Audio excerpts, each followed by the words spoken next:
Welcome all to the node. I am Mike, aka Veteran Crypto, and joining me, as always, fashionably late, is Ha! David. How's it going, brother? I'm doing really well today, Mike. I built something that is going to be launching here during our call. It has to do with Canton.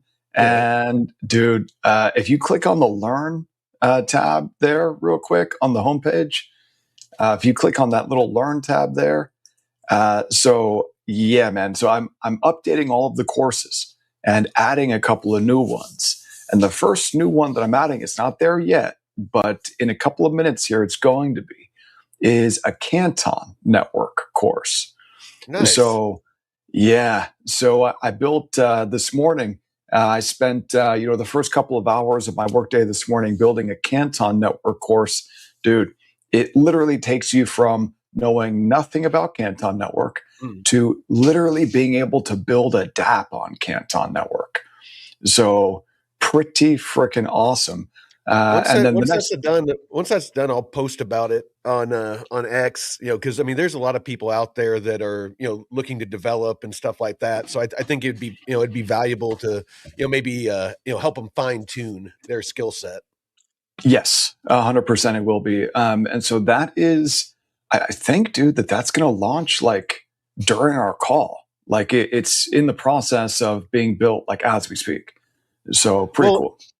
Anybody out there that's interested, this is our official website, thenode.pro. And if you want to come here,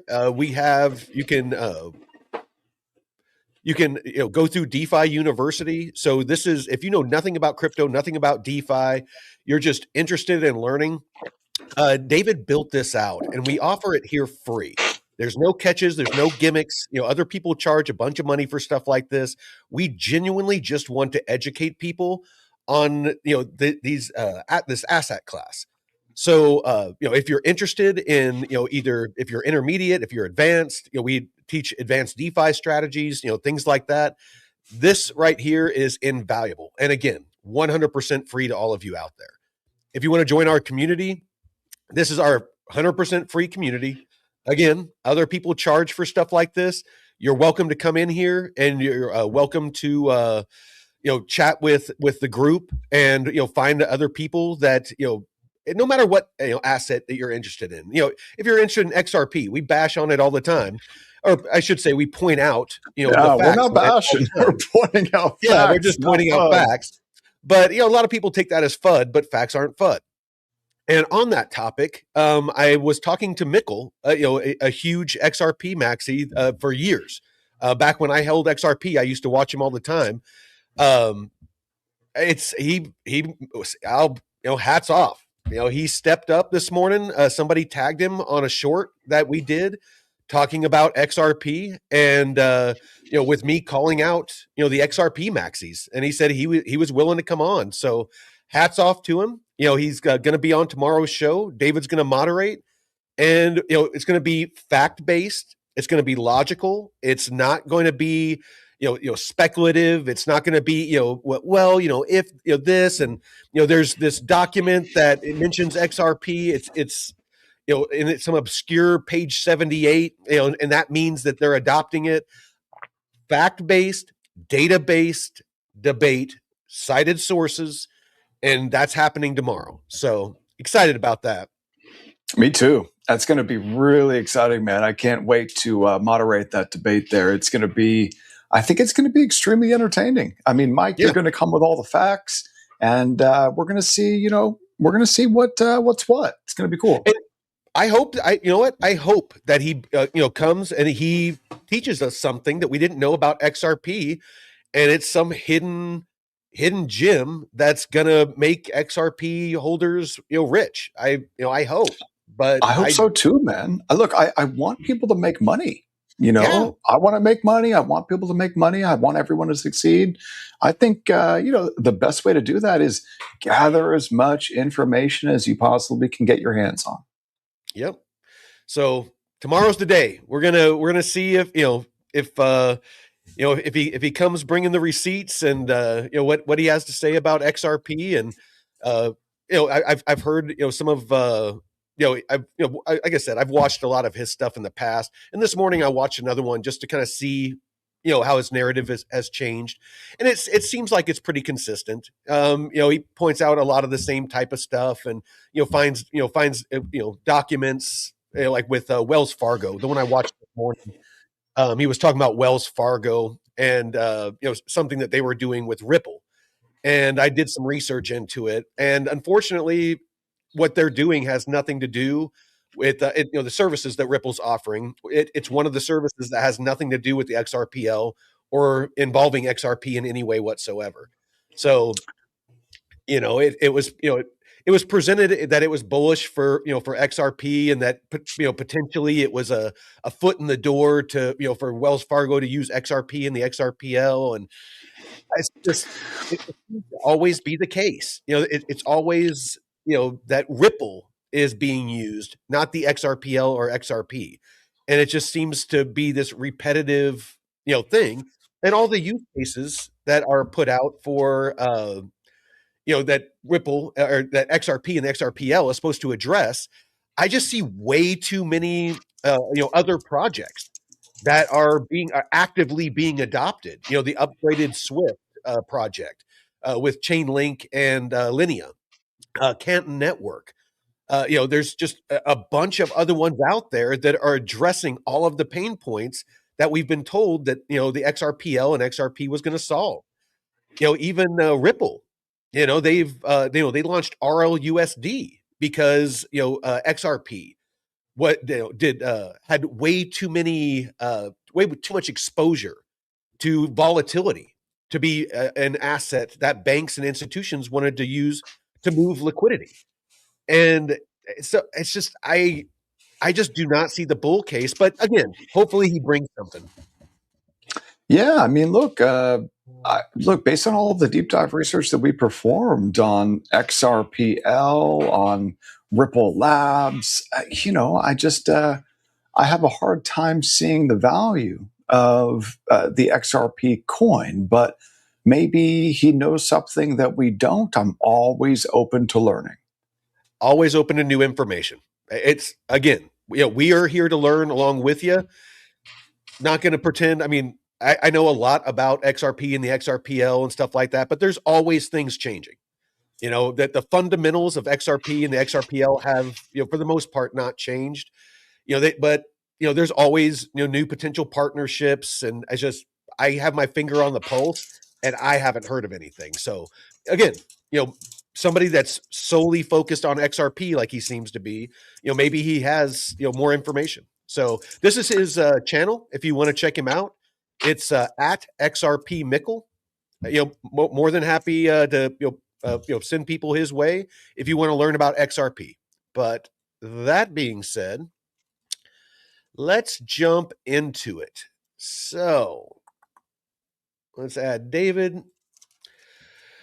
All right. So let's go through the news. So it looks like Cold Card, that exploit on that cold storage wallet, it looks like the theft has topped 100 million as Galaxy's Alex Thorne tracks a fourth wave. So it looks like he found 14 more attacker patterns that have not yet been made public. So not financial advice, but if you are using the Cold Card and you haven't already, I would highly suggest that you get your liquidity off of that. If you still have it. Oh, it's horrible. And what was the number that you said there, Mike? How much was it again now? 100 million so far. Oh, dude, no, it's higher than that. I've seen figures as high as 140 million. It's just like, oh, it's horrible, man. It's absolutely horrible. And I mean, tomorrow during the Red Pill, I hope, depending on what you and Jeff and everyone else in the community says in the community source room in the chat, because Paulo was posting about like what we're going to talk about during the Red Pill tomorrow. I would like to talk about that cold card exploit because, dude, like it's starting to really look to me like there's a convincing case to be made that it could have been an inside job. And it's just like, oh, that's the last thing that crypto needs, man, is a hardware wallet, being exploited from a team member or a group of team members. That's just like, it's evil, man. It's horrible. Yeah, yeah. Um, so it looks like a Hashdex will liquidate DeFi in the first wind down of a US spot Bitcoin ETF. So Hashdex is closing its 14.3 million spot Bitcoin ETF after August 17th in what looks like the first liquidation of a US fund holding Bitcoin directly. Let's check that out. So I just posted about it in our community source room for anyone who wants to follow along in there. Yeah, man. That so you know what? Maybe Mike, we could try. So as you bring up news items, I can find them on X. It only takes me a fraction of a second to find them on X, and then I can post them in the community source room for anyone who wants to follow along as we're going through the Yeah, news. That no, could be cool. because usually the news that I pick is I just have a couple of different news outlets pulled up, and I just kind of go through it because I mean news moves so fast. I don't really prepare. I just kind of go through Yeah, and doing it in and real time. Yeah. exactly, exactly, and because I mean something that was interesting an hour ago. There might be breaking news. I mean, shit in our comments in the chat a lot of times Jeff will pop in and be like, breaking news, and it's like, oh shit, yep, there you go. That cold wallet, that was, Jeff popped that up during one of our live shows a little while back. All right. So it looks like, um, so shareholders of this can sell on the exchange through the close of business on August 17th, after which the fund stops accepting creation orders from authorized participants and delists. Anyone still holding receives a cash liquidating distribution expected on or about August 28th, set at net asset value and reflecting closing costs plus any move in Bitcoin while the fund sells its holdings. Hashdex cited assets under management, trading liquidity, operating costs, investor interest, and the funds fit within the index-based product range for the reasons for closing this out. Yeah, well, I mean, So it seems like wasn't that Hashdex Bitcoin ETF product like the smallest of all of them with the least amount of traction and relatively high fees? it looks. I mean, I don't know about the fees, but it looks like it at 14 million. That's relatively small, compared to most of them out there. Because what is it we got here? BlackRock and Fidelity. So you got Wisdom Tree with the next smallest fund, and they hold 143 million. IBIT holds 10 times 47.65. bigger. Yeah, and IBIT holds 47.65 billion and has Wow. taken 60.5 billion of lifetime inflows. So Hashdex is not leaving the US market and still manages more than 200 million across remaining products, including the Hashdex Nasdaq Crypto Index, the US ETF. Van Eck shut its Bitcoin futures ETF in 2024, and Cosmos Asset Management delisted Australian Bitcoin and Ether ETFs in November of 2022 after they gathered about 1.1 million Australian dollars between them. Well, I mean, the smallest products are dying off, so just like I think we're going to see with the, chains and protocols and coins, the smallest and least adopted are going to, go the way of the dinosaur. It looks like we're getting that same thing with these ETF products, these digital asset ETF products. So Hashdex is, just the most recent, their Bitcoin ETF product is just the most recent victim of, lack of adoption. Like, why would you buy the Hashdex product if you could just go to the biggest and most liquid, the IBIT product, and then you can trade options against it? So, yeah, it makes sense.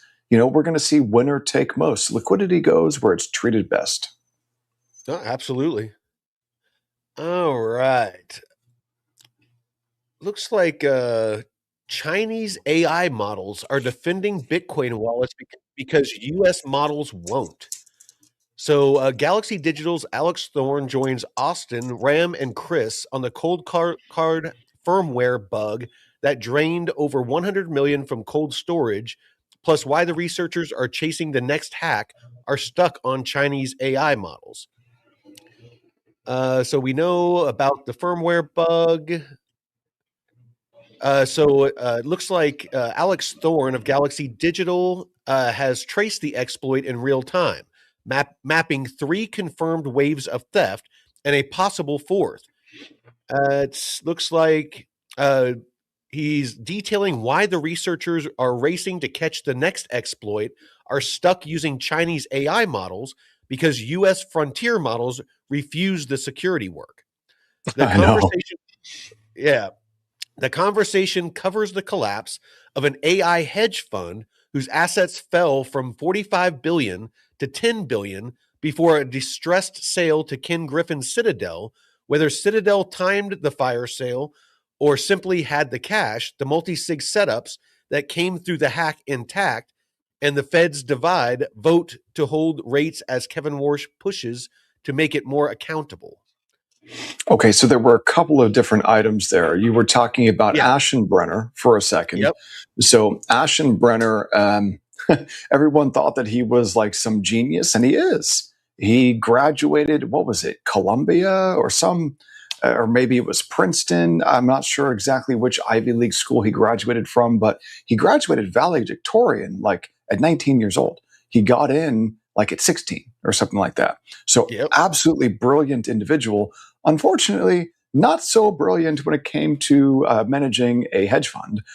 He called his hedge fund situational awareness.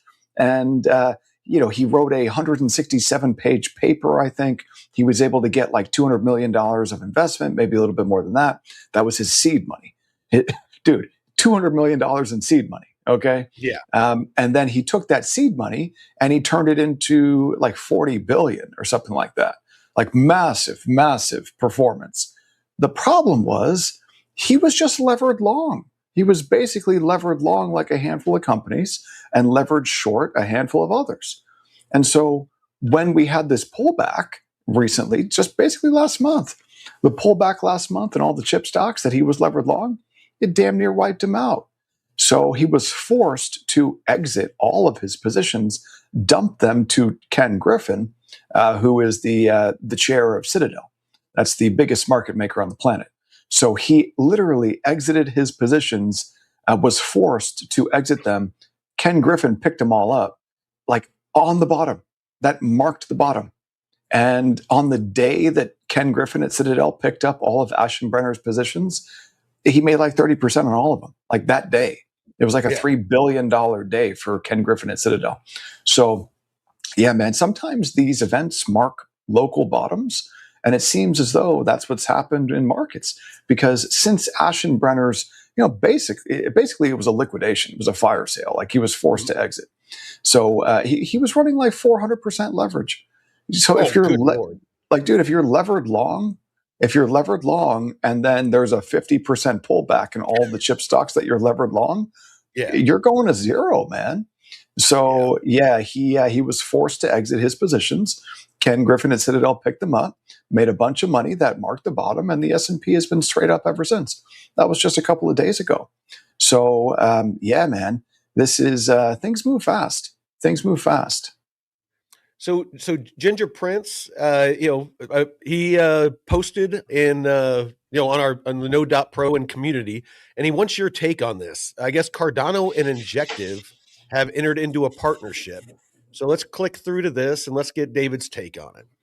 Oh man, do you really want my take on this? He asked for it, and we're going to give it to him. So just in, Cardano and Injective are now connected via the IBC protocol on testnet. So it's testnet. Oh, it's on testnet. It doesn't mean that it can't become more, but just that's where it's at currently. Injective is the first chain with a live on-chain IBC rail to Cardano. ADA is potentially coming to Injective. Injective is potentially coming to Cardano. Both assets will be usable across the two ecosystems. So, David, What are your thoughts on this? Okay, so And you got feel free to three. share your screen if you want to, show some DeFi platforms and, Cardanos and injectives and, potentially Yeah. what this could mean if it's bringing, if there's any value add to this. So I think the best thing here, Mike, is really just to continue to share the source room, what you've got going on there. So let's just keep sharing the source room here. So I just posted in the source room another piece of information there. And so, Mike, what you're actually looking at, that's the thread. So you know what? I could actually open up the thread. And so go back to that thread there, Mike, within the source room. And I'll just go ahead and post this as a reply. And oh, that's so interesting. So if you see in the bottom there of Ginger Prince's post, Mike, if you scroll up just a little bit, if you click on the bottom of it, you can see where it says view thread. Did you? I don't want to fiddle fuck around. Okay, all good, all good. So here, let's talk about Cardano, Injective, and IBC. Was it you that posted this? Yeah, so I posted that one. Yeah, Okay. so Cardano, Injective, and IBC. So imagine you've got a bag of dog poo, and then on your other hand, you got a bag of cat poo, right? So you got two bags of doo doo, and you need some way to connect those bags of doo doo. And so what you do is you get like a fork, and so you stick some holes in one bag and some holes in the other bag, and now you got them connected. That's basically what's going on here, Well, man. so let's actually cite some data, and some Sure. some Let me go ahead information. and share why these are bags of doo doo. So here I'm going to go ahead and And share I'm my not saying I screen. disagree. I want to make sure that we actually present some some facts and evidence that Sure, yes, check it out. this it has potential to boost both of these projects, I don't but think so. really only if there's value on one of them. If there's value in the DeFi, or there's active development and building and fees and revenue being generated. There needs to be value. You can, like what David's getting at in a comical way, is you can connect a bunch of ecosystems that have nothing going on. That doesn't build value. That just basically connects a bunch of chains that may or may not have anything going on, and so it's really bullish for nobody. So, but go ahead, David. Yeah, so I've got DeFi Llama brought up over here. Let's take a look at this. So here's this is injective. Okay, so this is what looks to me to be a dying chain with less than it doesn't even have $10 million in DeFi TVL. If we go ahead and scroll down here and take a look at the protocols, you've got Hydro, which doesn't even have an image here on DeFi Llama. You've got Neptune Finance. I'm assuming that Hydro, what is this? Is this a DEX? Oh, no. It's not even a DEX. It's a liquid staking protocol. So yeah, this is not looking good. So that's the largest protocol, according to DeFi Llama data, on Injective is a liquid staking protocol. That's not good. I would prefer to see like a lending protocol or a DEX be the largest protocol by DeFi TVL on a chain. And then you got Neptune Finance. This is a lending. This is a money market. It's only got $2.5 million of TVL. So, and at its peak during the past bull, it only got up to $18 million in TVL. So, Injective is one of these IBC chains, and they're a huge pain in the butt to navigate because every IBC chain, at one point they all had their own gas coins, their own gas tokens to bridge from one to the other. Was a huge pain. One of the best wallets has been deprecated. The Leap wallet is gone now. So a little bit difficult to navigate these protocols. So this is Injective, a chain and I want to point something out that, a lot of people would say, well, that's just DeFi, what about other use cases? Injective is, was made to be a financial instrument, or in the financial sector, financial use cases.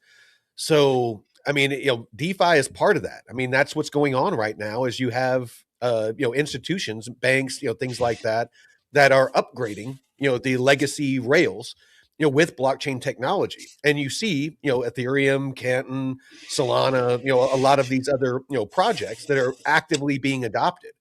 People are actually onboarding, launching, right. becoming validators and super Right. validators. And It's just, but we're not seeing that with some of these, and that tells you something. That's my major issue with the XRPL and XRP. It's been around forever. Brad Garlinghouse has been courting these banks and institutions forever, but you don't see the adoption that you see with these other projects. A lot of them that are a lot newer.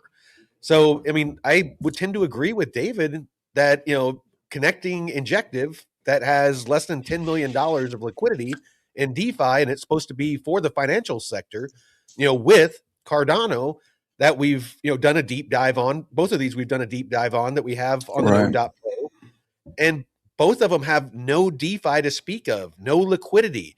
Cardano has, I mean, I think little to no stable coins. Without stable coins, you can't do DeFi. There's just I see major issues here. Yeah. So basically, you've got Cardano, which is like a $6 billion market cap coin with only $64 million in stable coins on the chain. So insufficient liquidity to be able to operate in DeFi on Cardano. Oh, it has 64 million in stable coins? Yeah, but that's insufficient because no. But if you look at the total amount of liquidity it has in DeFi, I mean, that's like 95 or like 97% of it. Yeah, exactly. Oh man. So there's nothing going on in Cardano native DeFi, and there's nothing going on in Injective native DeFi. And what was it? IBC that's used to connect these, and then they use IBC, which is the blockchain interoperability protocol. A bunch of chains use this, but it's extremely difficult to navigate this thing. Well, look at that chart. I mean, yeah, this is, what is this? Bridge volume basically like went to zero for a moment there. So this is just like, yeah, I mean, in my analogy, you had, the bag of dog poo. I think that's going to be Cardano. And then you have the bag of cat poo, that's Injective.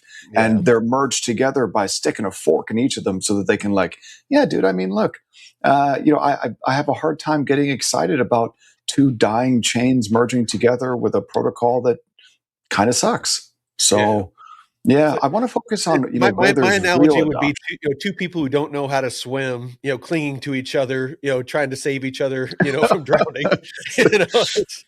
It's not. And look, if you're a holder of these assets, we're not laughing at you. We genuinely want people to make money, and we could be wrong, and these could go to freaking astronomical, who knows. But here at the node, we focus on data, we focus on facts. We do not deal with speculation and just, we're not into hopium. We like to stick to fundamentals. So also, Mike, it's testnet. It's not even real. Yeah. Like there's no there.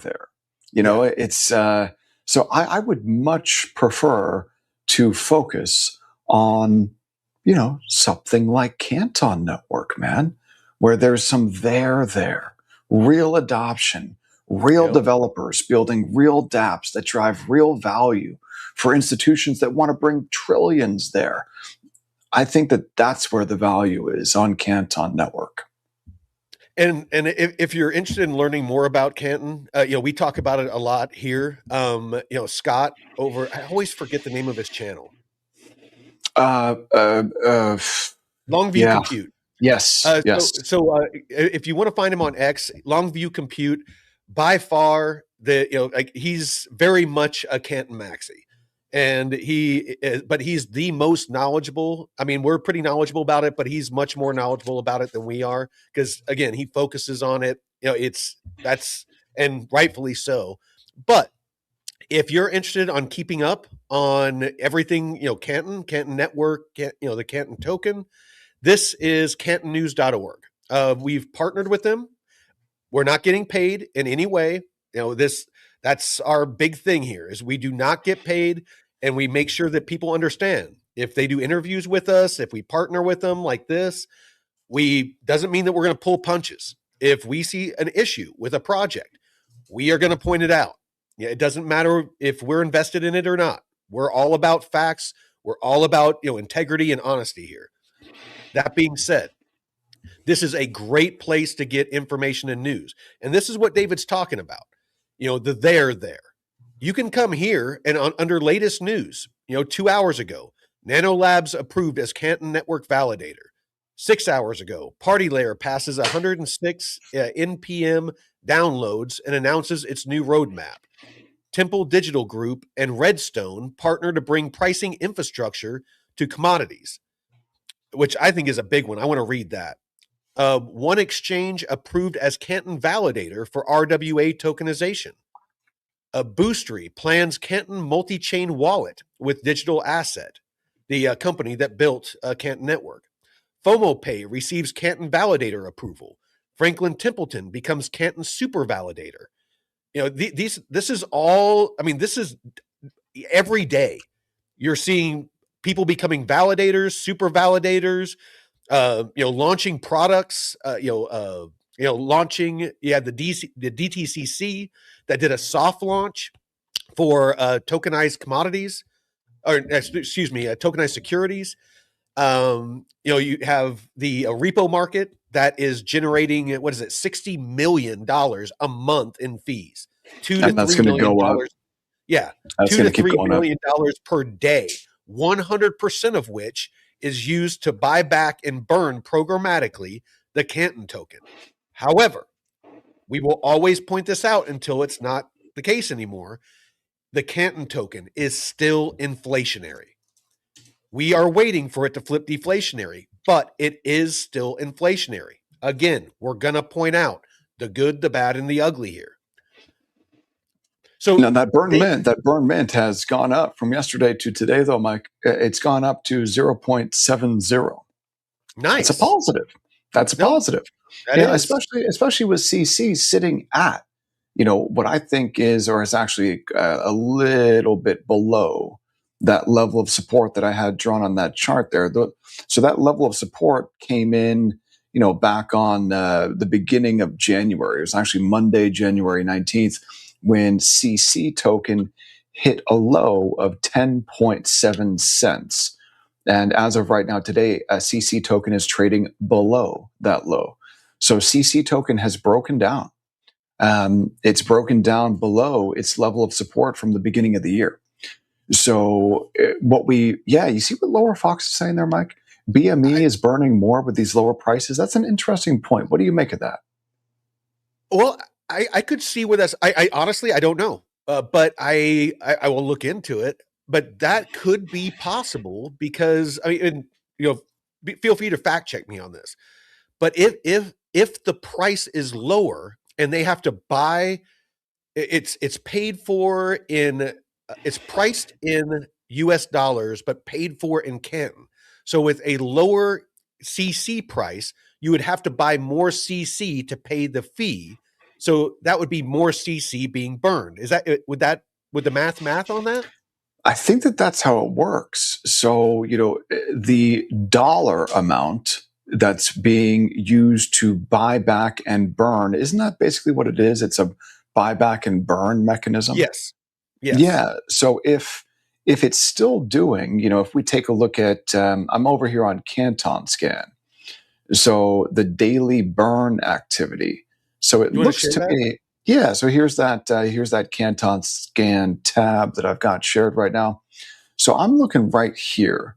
So the daily burn activity. So the daily burn activity is up.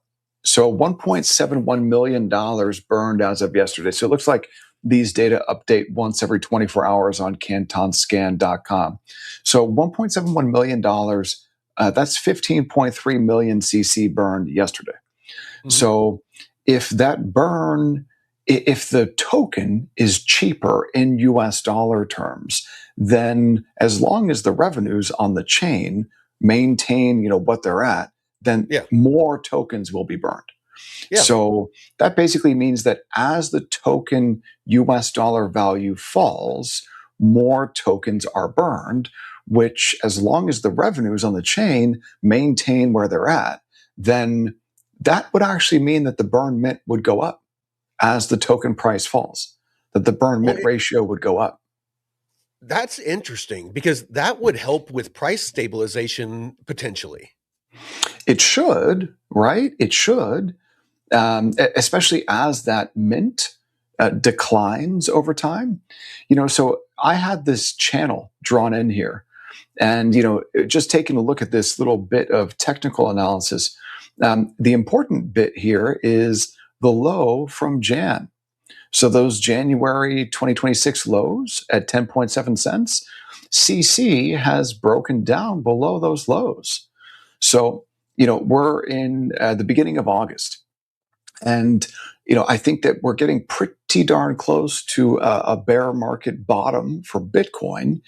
And that should mean that once we get the start of the next Bitcoin bull, I think that most digital assets are going to follow Bitcoin on the way up, Canton included, even though Canton has been less positively correlated with Bitcoin. And we can see that if we price Canton in Bitcoin terms. So CC in Bitcoin terms, this is actually quite interesting. So take a look at this pattern here. And I went ahead and cut off this here, but we've got this channel. And so this channel, this is a parallel channel. So this is Canton in Bitcoin terms. I'm going to go ahead and remove that 200-day moving average. We had a breakout. As long as Canton doesn't go down to 7 cents, because I'm in a long right now, and and I get liquidated at 7 cents. Yeah. So when we're taking a look here at Canton in Bitcoin terms, it looks like in Bitcoin terms, Canton has support around 11 or 12% lower. And so CC in Bitcoin terms could get down to that support either by seeing Bitcoin rally and Canton fall, or seeing Canton fall and Bitcoin fall by less. So basically, if the assets move in opposite directions in any way, if one stays stable, and like Canton goes down, if Bitcoin stays stable, Canton goes down. If Bitcoin goes up and Canton goes down, if Canton stays stable and Bitcoin goes up, it's just that divergence is what's gonna cause. Almost. So this chart would still go down if Bitcoin appreciates and Canton appreciates by less. So exactly, if both that's what I mean by divergence. As they move apart. Exactly. Yeah. So they could move in the same direction, and you could still see this chart move down. Yeah. As long as if they were both moving up, if Bitcoin went up faster, then you would see this going down. So let's see if we can see any other patterns on here. I'm going to go ahead and remove these drawn objects, and let's see if there are any other. I see a butterfly. I see. So yeah, I see what is that, a those level. ink blots. What is that called again? Rorschach or Rorschach test. Rorschach, yeah. So this is actually quite interesting. So the all-time lows for CC coin in Bitcoin terms were put in. Well, they were put in on this. This is in Bitcoin terms. They were put in. Yeah. But I just let people know that the low for Canton so far has been 6 cents. So the low here in Bitcoin terms was put in on Saturday, December 6th of 2025. So the beginning of December last year. So that's the low. That's my anchor. And I just went ahead and drew in a level of what was trend line support. Notice back here in the beginning and middle of May, Canton CC found support in Bitcoin terms here. Let me grab my arrow tool so I can point that out. So that was where we found some support. And then when that level of support failed, we got the retest. That retest was on the DTCC launch of tokenized equities. We got the wick higher up to resistance where it got rejected. And after that rejection, man, it has dumped in Bitcoin terms. So where is the next level of support? It's dumped at, relative to USDC too, or the dollar. So right. It's dumped in US dollar terms. It's dumped in Bitcoin terms. So I'm going to go ahead and remove that level of trend line resistance. And I've got this level of horizontal support. I've got it drawn in on the bottom of the wicks here from the beginning of the year. That's equates to the 7 cent or so low at the beginning of this year in US dollar terms. And this thing to me looks like it needs to find some support pretty soon. Now, check this out. We could also draw in some trend line support, something like this. You see that? So we've got trend line support here. So, maybe, what is that, another 12% to the downside for CC? So there's actually 15% to the downside. So there's support here. There's trendline support here. There's horizontal support even lower. Let me see if I can throw down a moving average or two. Okay, so it's trading well below its 100 period moving average, 100-day moving average. Here's the 200-day trading well below that 200-day. Let's zoom out to a weekly and let's see what we see on the weekly. Okay, so this is the weekly. And I don't think we have enough data for a 200-week moving average. A 100-week moving average, not enough data for that either. And a 20-week moving average is not really useful. So yeah, Canton looks like, look, it's sold off over the last several weeks. And if we take a look here on the daily, that all-time high, this is again in US dollar terms, that all-time high, and in fact, let me bring up CC in US dollar terms. So the all-time high for CC in US dollar terms was actually put in on the MEXC data back in November 10th of 2025. But after it really started trading, I think a more legitimate all-time high was put in at 19.5 cents, and that was the beginning of February of this year. So that's the all-time high. And now that we're breaking down here below that level of support at 10.7 cents, I mean, it's tough to say where this is going to find support. I think that it probably finds support quite a bit lower, but it's already as long as it finds it before 7 cents. Yeah, it looks like so if it were to find support above 7 cents, that would be a higher low than the all-time low put in at the beginning of December. So that would be what you would want to see, for it to put in a higher low. Now it's already. And I'll be honest, even if it goes down and I get liquidated at 7 cents and it goes down to 6 cents, I have some dry powder that I'm going to be buying a bunch of CC anyway. So to me, I'll find a silver lining. Yeah, your first loss is your best loss. So Yeah. I would say that now that you got the breakdown below 10.7 cents, if it were me, I would not wait. I would exit and I would take that loss now rather than, accruing greater losses and getting liquidated at 7 cents. That would be me. But, it's already down 40%. It's down 40% just over the last, what is this? Like from June 15th. So over the last, not 8 weeks or so, 7 weeks, it's down 40%. So, yeah, man, I think I'm down 6%. Yeah, so From where I entered.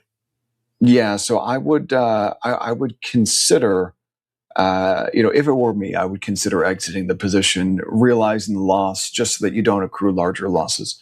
That would be me. But well, yeah. Let's jump into this news about Temple Digital Group and Redstone partner to bring infrastructure and commodity markets on Canton. So I really want to get your opinion on this because this is something that you talk about quite a bit is price feeds. And the importance of not having, because it's an issue that you've pointed out in DeFi, what you call stupid or stupid price feeds, I think is what you call it. Oracles. Or you're talking about liquidity pools. So liquidity pools, I refer to them as quote dumb because there's no price. There's no price feed. The only way that the tokens in the pool know what the price is traders external to the pool using the assets in the pool to swap. So that process is what creates the negative variance within the vast majority of liquidity pools. All right. So yeah, let me know if this potentially could address that. But really quick, welcome to the show, John. Do you guys think ZBEC can get to 1 cent?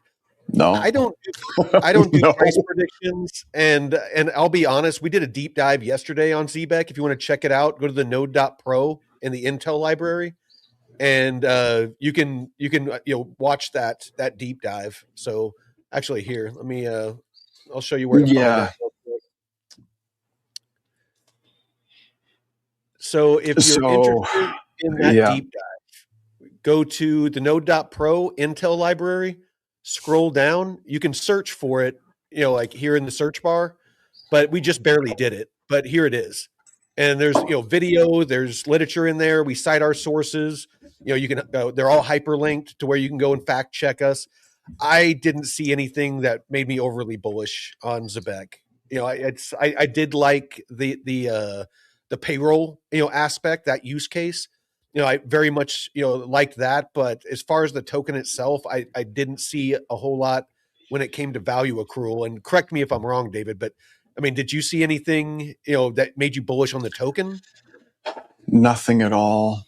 And, there were quite a few red flags that got thrown by Zebek Network and ZBCN.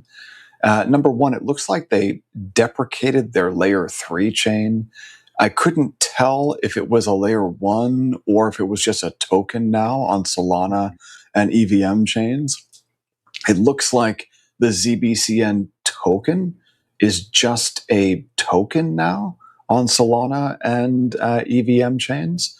So, and we weren't able to find any data about it at all. That was my big red flag. Is we could not find any data aggregators that showed like on-chain activity or like the TVL and the transactions and all that sort of stuff. And we spent some time. And so that's a red flag. Yeah. Let's I'll reach out to Crux today. Let me make a note to reach out to Crux. I know that he's very bullish on it. Contact Crux and see if he's willing to come on, and I'm sure that he has plenty of stuff that he can reference and maybe set us straight. So set the record straight. If there's some there and we just haven't been able to find it, okay, great. Just want to be able to see some actual data. And you know what? Hacks. We'll do a deep dive on Red, because Redstone, their token is Red. We'll do a deep dive on it tomorrow. So let me make a note of that too. Sounds good to me. Yeah, Redstone is the Oracle provider competing with Pyth and Chainlink. Yep. All right. So Temple Digital Group has partnered with Redstone to bring institutional-grade pricing infrastructure to its newly launched gold and silver markets on the Canton network, pairing Redstone's price feeds with Temple's central limit order book.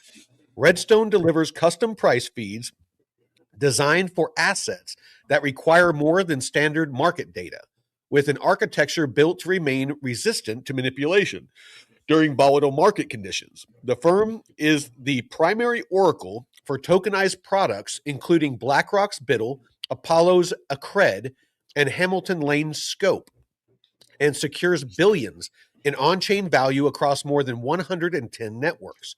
Through the partnership, Redstone's feeds will support pricing, reference data, and risk functions across Temple's commodity markets. The integration is intended to give Temple users and institutional partners the same quality of market data and trading experience they would expect from established exchange venues.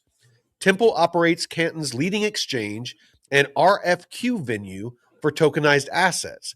The gold and silver markets launched alongside the partnership represent an expansion of Temple's asset coverage beyond digital tokens into physical commodity markets settled on Canton's institutional blockchain infrastructure. So what is all that? Dissect that for us, David. Sure. Here, let me go ahead and share my screen because I've got something really cool that I want to share. So we got approved for beta access to Alpend. You did. So he's still working on me because they couldn't find my email. Damn you! I like the money. I know you like that money. So check this out. Now, Alpend, this is a money market on Canton network. It settles using a Chainlink oracle. So Redstone is competing with Chainlink on Canton network to bring oracle services to dApps. So that's basically the long and the short of it. So if you need a price feed for tokenized gold on Canton network, or you need a price feed for tokenized silver, or maybe you need a price feed for tokenized Bitcoin, or maybe you need a price feed for you name it, tokenized equities, tokenized bonds. I'd be willing to bet that Redstone could provide those Oracle services for you, for your dApp on Canton Network. So this is really, really cool, man. It's great to see that we're starting to get more and more businesses providing these services to developers who are building on Canton Network. I am one of them. And let's see, I think that it might be ready to rock and roll, Mike. I think it is. So all of that deep dive research that I've prepared today for Canton, check this out, man. So this is, I gated this one. I can't give this is just too valuable to give away for free. Yeah. So this is the Canton Network course, and it starts with architectural foundations. So I need to give myself access to this now. It's so valuable, even David doesn't have access. Right. So this is super cool, and this is like version 1. This is the beta of it. I haven't built in the video content, the audio podcasts, or the infographics yet. I'm going to do that after our call today. So far, all I've built in are the lessons. And okay, I need to update these lessons, the exercises, okay, and the quizzes. Okay, got it. So I'm going to go ahead and make this a hell of a lot better after our call today. But yeah, man, this is back to lesson. So this is the Canton Network course right here. And this is our only gated course. So this is really, really cool, man, because it walks you through everything from, the network of networks all the way down to from the architectural foundations of Canton Network, the privacy consensus and cross-domain atomicity. We were talking about this with the CEO and founder of Alpend yesterday. Akash, we were talking about atomicity. It walks you through DAML smart contract engineering. It walks you through, integration, deployment, and node operations on Canton Network, and of course, compliance, economics, and strategy. So this is really, really cool stuff. I'm going to make this better. I'm also going to make all the content here in the Learn section, the DeFi High School, the DeFi University, the Bitcoin University. I'm going to be making all of this content much, much better. And the only gated course on here is the Canton Network course. So, all right. So David, the news article. Yeah. So here's the news article. So, Yeah. Temple Digital Group. So we can actually take a look at Temple Digital because I think that aren't they a featured app? Yeah. Yeah, right there. Right here. Yeah. Featured app, Temple Digital. So it looks like this is a trading platform. Okay. So let's go ahead and just take a look at the website for Temple Digital Group. So capital markets built on Canton. And what they did is didn't they partner with Redstone? Isn't that what we're talking about here, that news article? Yes. Yeah. So Temple and Redstone are bringing pricing infrastructure to commodity markets on Canton. And so what needs to happen here, Mike, and what is happening is all of the primitives that exist already on EVM chains, all of the primitives that exist on SVM, Solana, all the primitives that exist on Sui and are continuing to be built on Solana and Sui and Ethereum. Those primitives are being built on Canton Network.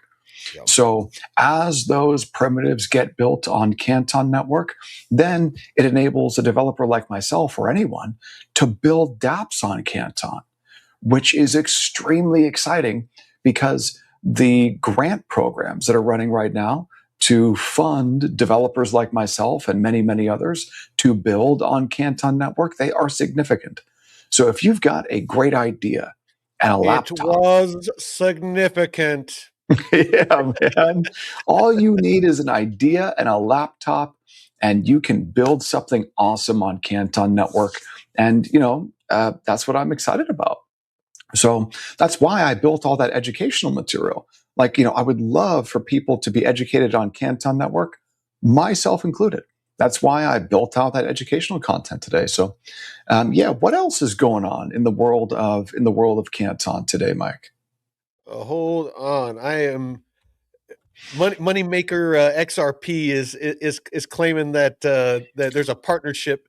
He said between XRP and Canton Network. I think he meant Ripple and Canton Network. So let's hold on. Is there connection between Axiology and Canton Network? So we see more and more of these validators getting approved. It's not Yeah, quite a daily thing, but it's often. yeah. And I mean, But look, yeah, that's go ahead and run through some of those. it's such a net positive because as we see more validators get onboarded onto the Canton network, that means more decentralization, and Okay, that means more token burn. so there is a roundabout connection between Ripple and Canton Network. So it looks like that Axiology and Ripple's technology stack. Axiology is a EU regulated capital markets infrastructure provider that operates a distributed ledger technology trading and settlement system um, under the EU DLT pilot regime. Let's see. Technical connection with XRP Ledger. While Axology operates as an independent corporate entity and private network, its underlying ledger is built directly on the open source code base of the XRPL. So that there is a connection there. Now, there is no direct connection between Ripple and Canton, but there is a direct operational connection between Axiology that operates as a live validator node on Canton Network. This creates a bridge between Canton's institutional ecosystem and Axiology's regulated European capital markets infrastructure. So, in a roundabout way, yes, there is. So let's dig into this a little bit. So, Mike, Native what is valid. that? What is axiology again? It's an independent company in the EU that it looks like that they built directly on the XRPL. Oh, great. Yeah, no. It's like I said, we're open to new info here. So let's dig into this. Axiology runs a validator node on Canton, allowing institutions operating on Canton, such as banks, custodians, and asset managers, to directly access Axiology's regulated issuance, trading, custody, and settlement services. And that potentially is bullish for Ripple and bullish for the XRPL. I still do not see where it's bullish for XRP because really, for the most part, XRP is a gas token. In very select cases, it can be used as bridge liquidity in very specific cases. Cross network delivery versus payment.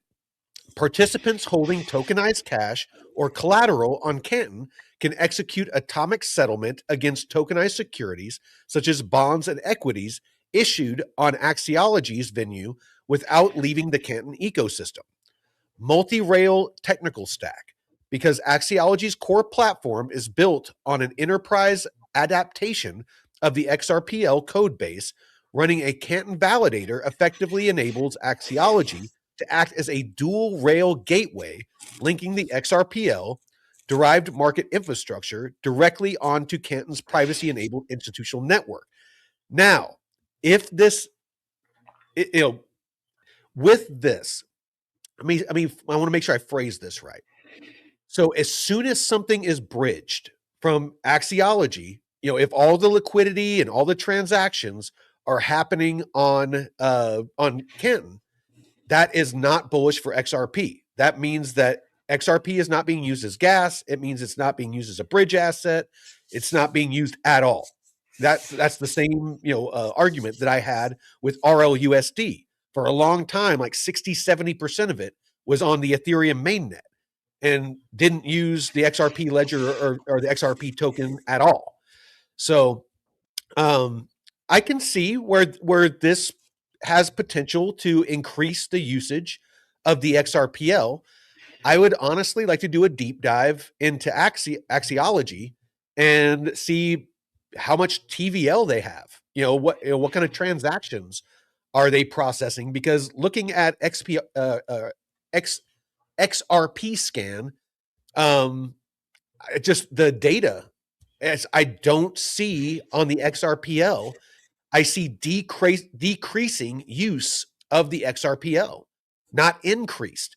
So I'm not seeing adoption. I'm not seeing fees go up. I'm not seeing, what you want to see for a growing ecosystem. I'm seeing a contracting ecosystem.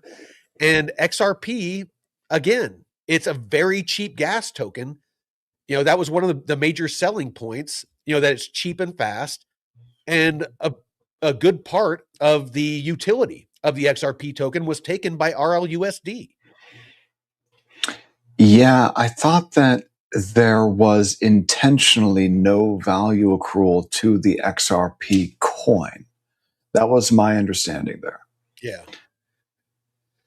Yeah. So tell me And why SBI holds 10 billion XRP. Is it for gas or for the next zillion years? Or then no price will go up? Before you answer, they are long-term holders.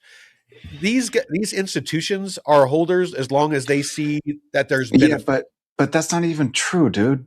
Like, SBI Holdings does not hold a multi-billion-dollar treasury of XRP tokens on its balance sheet, despite the widespread internet rumors suggesting that it held upwards of $10 billion in XRP.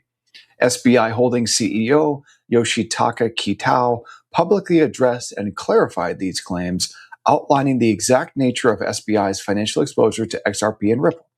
So they have an equity stake in Ripple Labs. Different.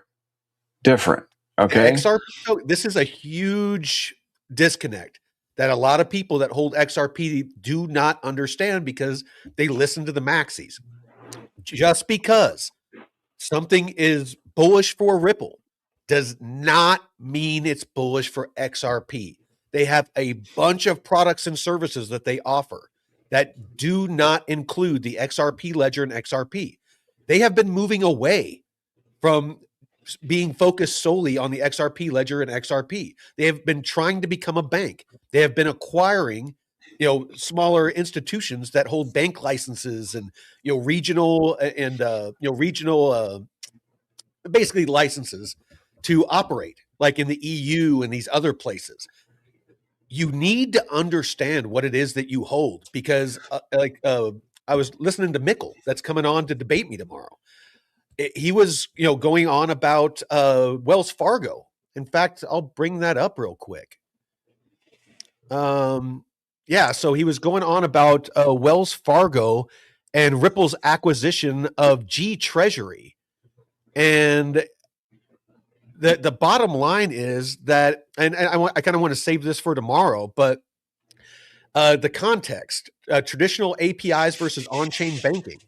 So this, what Wells Fargo is doing with Ripple is not an XRP on-chain partnership.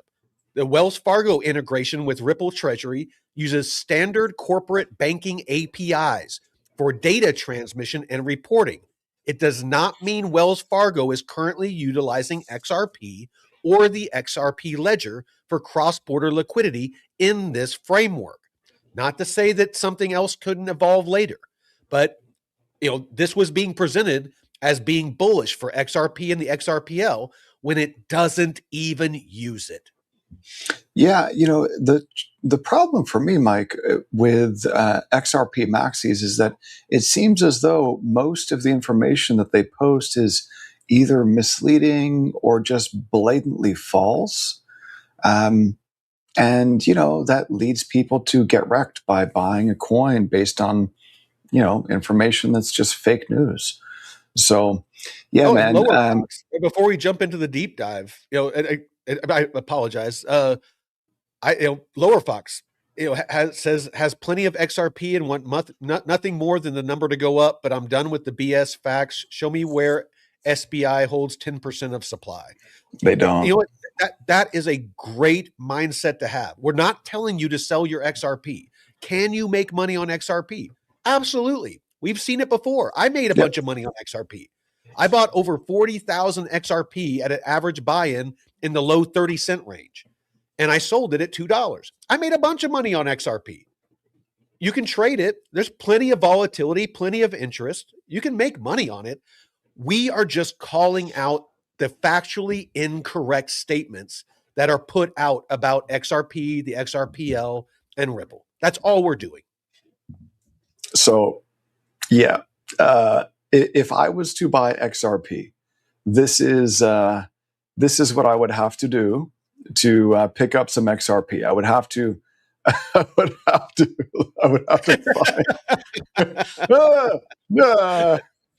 It goes in the round hole. It does it? It does. So, I mean, look, man, like it's just not my thing. The ISO coins, I just don't see the value in them. They don't meet our trifecta. None of them do. So let's go ahead and take a look at some deep dive research. And I want to run through Stacks. So Stacks protocol. Really quick, everyone listening, if you could, we genuinely are just trying to educate you here. If you could hit the like button, share this out. If you find any of this valuable or entertaining, subscribe. Help us grow this channel. We genuinely just want to educate people about the facts. Good, bad, ugly, whatever. We just want to give you facts. What you do, what you invest in is none of our business. We're not here to influence. We're here to educate. So I just went ahead and updated the formatting. It looks like I need to fix this. The way that this content was produced here, definitely I need to. There's some type of a bug. Oh, okay. I copied and pasted way too much. It looks like. Oh, got it. Okay. But I think that there is also a bug in the way that the written content posts. So before we take a look at the Stacks video content, I want to just take a look. Isn't the token STX? Yeah. Yes. STX. So here is the Stacks token. Now let's go ahead and zoom out on this. And okay, so we've got quite a bit of data. We've got quite a bit of data here, so that's good. These data go back to October 2019. We've got, it looks like, a fresh all-time high put in during the last bull in April of 2024. So that's good. This is a good thing, you know. So I'm just trying to be as impartial as possible. That, you know, the fact that it put in a fresh all-time high during the last bull and it's been through more than one cycle, most altcoins did not put in a fresh all-time high. So this is a positive. Now let's take a look and be as unbiased as possible. You see the lows here for the last bear. It's currently trading well below those lows. You see that? So that is not good. And now that it's trading below those lows from the last bear, let's go ahead and just grab a horizontal and let's throw down and let's mark some support. So that support is at like what is that? You're gonna have to zoom in, man. That my old eyes can't see that. Like, sure. How far is it from that horizontal support? Yeah, so let me zoom in here to a daily. This is a weekly. Here's a daily. So basically, since 2024, this thing has been down only, and it's got support like 50% lower. So this is not good. The market is telling you that there's a problem here. Okay. So just taking a look at the chart of the asset, you can get a pretty good sense for, you know, what the market thinks about a token, about a project, about a protocol. So here's Stacks. Stacks is number 108. It's got an unlocked market cap of $213 million and a fully diluted valuation of $242 million. It's got a $250 million FDV. So there's one other thing that I want to take a look at before we jump into that deep dive research. So Stacks over here on DeFi Llama, it's got $75 million in DeFi TVL. That is greater than Cardano. It's got more DeFi TVL than Cardano does. Now there are some native protocols on the Stacks chain. And the way that I know that they're native is it says only one chain. So there is a lending market. It's got $64 million in TVL. That's not nothing. Let's just take a look at this real quick. It's called Zest, and the TVL is up and to the right. This is good. This is really good. It's an on-chain lending platform built for Bitcoin, allowing users to earn or borrow against their BTC. Okay, I like this. I like this a lot because, it's been very, very difficult to figure out exactly how I can borrow dollars against my spot Bitcoin. So the only problem for me with Stacks is that I think Stacks is like a layer 2. Isn't it like a Bitcoin sidechain? I believe so. Yeah, so we're going to see. It's not. I've done zero research into this. In the past, So I put together this, but in the past, I put right. So this is the largest money market or lend borrow protocol on Stacks. And it looks like this is not going to be like native BTC, it's SBTC. Okay, so now that we've taken a look at all that, let's run through the deep dive research content on the Stacks protocol. Oh, I need to stop my share and start it back over because I don't think that the audio is sharing right now. So let me fix that, stop my screen share, restart the screen share, and we're going to take a look at the Stacks protocol. There it is. Let me back this up. Awesome. Let's get started. The Bitcoin network commands the overwhelming majority of global cryptographic capital. Yet, by design, this liquidity is confined within a rigidly non-Turing complete scripting environment, rendering complex decentralized finance and programmable execution impossible on the base layer. Historically, all that means is that there aren't smart contracts on the Bitcoin layer 1. And without smart contracts, you can't do DeFi. Right. And so that's why there are all these side chains and layer 2s. Stacks is one of them. Lightning is another. Protocols attempting to integrate this capital into active markets have relied on trade-offs.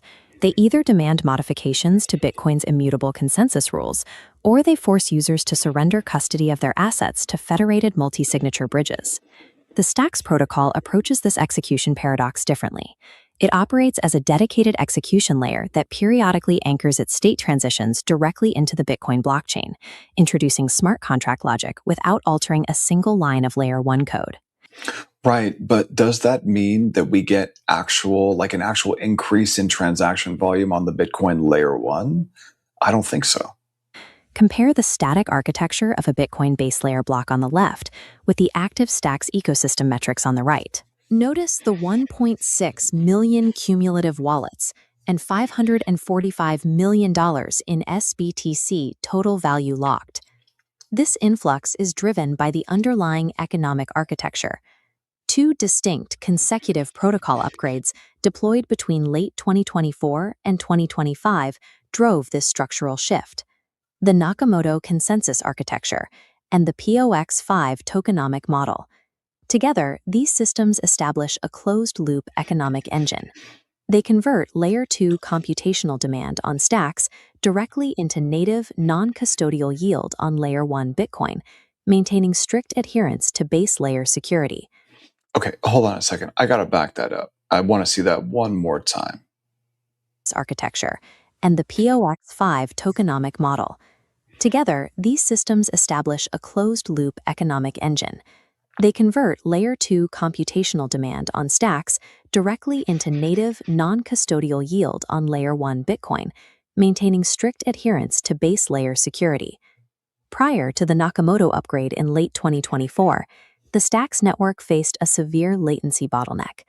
Block production was structurally tethered to Bitcoin's probabilistic 10-minute block arrival rate. Tying Layer 2 state transitions to a 10-minute clock crippled interactive decentralized applications. Automated market makers and lending markets require rapid transaction sequencing, which is impossible under a strict 10-minute delay. This timeline diagram illustrates the Nakamoto structural fix. We see a standard 10-minute Bitcoin block interval acting as an outer bracket. Inside it, a secondary timeline generates a continuous sequence of smaller, fast blocks, spaced evenly at 28.9 seconds. Consensus intervals are completely decoupled. Stacks miners are elected on the base layer and granted a tenure. During this tenure, they produce fast blocks entirely independent of the Bitcoin block arrival rate. At the conclusion, the final fast block is cryptographically anchored directly into the subsequent heavy settlement block. This anchoring process provides a definitive security guarantee, 100% Bitcoin finality for all Layer 2 execution. Once a Stacks transaction is confirmed within a tenure and written to that Layer 1 block, reversing that state transition requires a full reorganization of the Bitcoin network itself, rendering it effectively immutable. Through this tenure system, the network achieves the necessary throughput for complex DeFi, while strictly retaining the settlement guarantees of the proof-of-work base layer. Right, but is there any value accrual mechanism to the layer 1 chain, to the Bitcoin layer 1? I don't think that there is. There's a bunch of these, layer 2s on top of Bitcoin. And although I don't think that they're any type of vampire attack, they also don't drive more transaction volume on the layer 1. So there's no value accrual for Bitcoin holders, and like the miners don't see any of that transaction volume. And that's a big thing that we've pointed out here. Those of you that are bullish on XRP, it doesn't mean that we're just mindless BTC bulls and automatically anti XRP. We did a deep dive on Bitcoin, and it did terrible. When it came to our trifecta, when it comes to value accrual and the fees that that it generates or lack thereof. And that's one of the major issues that David has pointed out, as much as a max, not a maxi, but as bullish as he is on Bitcoin, is that there's a lot of miners that have switched over to doing AI, processing AI data because it's more profitable. And that potentially is a major issue because if enough people do it, the network becomes, less secure. And, and with that, potentially, could be a huge downfall for Bitcoin. So, the fix for that potentially is that there would need to be some sort of value accrual mechanism on Bitcoin mainnet, like DeFi or something like that, to somehow incentivize, miners to keep mining to secure the network. You need more transaction volume on the layer 1.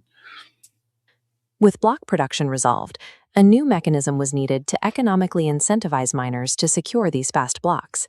The mechanism driving this value capture is proof of transfer, a consensus model designed to recycle Bitcoin's proof-of-work energy. This equation defines the cryptographic sortition algorithm that governs miner election. A specific miner's probability of winning the right to produce blocks for a tenure is directly proportional to their native Bitcoin bid on Layer 1, relative to the total aggregate Bitcoin bids submitted by all competing miners. The winning miner earns the right to produce blocks across that tenure, collecting the minted STX Coinbase reward and all STX execution fees. The tokenomic differentiator of proof of transfer is that the Bitcoin spent by the competing miners is never burned. Instead, the spent Bitcoin is routed directly to the base layer addresses of STX holders, who lock their tokens to actively verify network states and act as signers. In late 2025, the deployment of the POX5 protocol upgrade expanded this economic loop to reach a new tier of liquidity. POX5 introduced protocol bonds. This mechanism allows native institutional Bitcoin holders to capture Layer 1 yield without transferring custody or wrapping their assets into smart contracts. This diagram maps the architecture of a protocol bond. We see a native Bitcoin UTXO secured by an OP check lock time verify script, mathematically tethered to a secondary component requiring roughly 5% STX collateral. The native Bitcoin remains entirely self-custodial on Layer 1. The STX position functions as the required staking capacity to activate the bond and qualify for yield. To manage the distribution of miner bids, POX5 routes the incoming Bitcoin through a smart contract waterfall. Tranche 1 delivers priority yield to active protocol bonds, targeting a benchmark 3% APY. Surplus miner bids spill into Tranche 2, a reserve fund that buffers payouts. Any residual yield flows down to Tranche 3, distributed to STX-only stackers. Under POX5, STX transitions from a basic execution and governance token into a hard capacity asset. It is strictly required to generate fixed, institutional-grade Bitcoin yield, forging a permanent link between Layer 2 execution demand and Layer 1 capital. We can evaluate the real-world performance of this economic loop by examining the 2026 network metrics. The launch of the SBTC mainnet demonstrated immediate demand. Initial 1,000 BTC deposit caps saturated in a matter of days, quickly scaling to thousands of individual holding addresses. However, this chart reveals a structural friction, the velocity deficit. A massive pillar represents $545 million in SBTC locked, towering over a much smaller native DeFi TVL column. This liquidity remains idle in vaults rather than actively circulating through decentralized markets. A lack of active on-chain velocity is a direct existential threat to the long-term security of the Stacks protocol. Yeah. Under SIP-029, the STX emission schedule was structurally realigned to perfectly mirror Bitcoin Layer 1 block heights and its 4-year halving events. As the current 500 STX Coinbase block reward systematically drops over time, STX gas fees derived from smart contract usage must scale massively to supplement the expected return for miners. If execution fees fail to replace the decaying block subsidy, miners will evaluate the lower expected return and reduce their Bitcoin bids on Layer 1. That sharp reduction will directly and rapidly collapse the native yield distributed to active stackers and protocol bondholders. Right. Nakamoto and POX5 successfully architected the framework for programmable Bitcoin, but the long-term survival of the network hinges on converting dormant bridged capital into high-velocity execution, ensuring transaction fees permanently fuel the Layer 1 yield engine. Man, okay, so, Stacks, I don't see how, there's no way for me to trust this protocol enough to actually stake my Bitcoin onto this like Layer 2 sidechain. I just can't do it. It's such a shame too, because I want to be able to do something with spot Bitcoin. I need to be able to hold spot Bitcoin and borrow dollars against it. Like, that's what I need to be able to do. And I just don't see, there was that ICP chain solution that I think allowed us to do that. Like, you could do it here, it looks like on Stacks.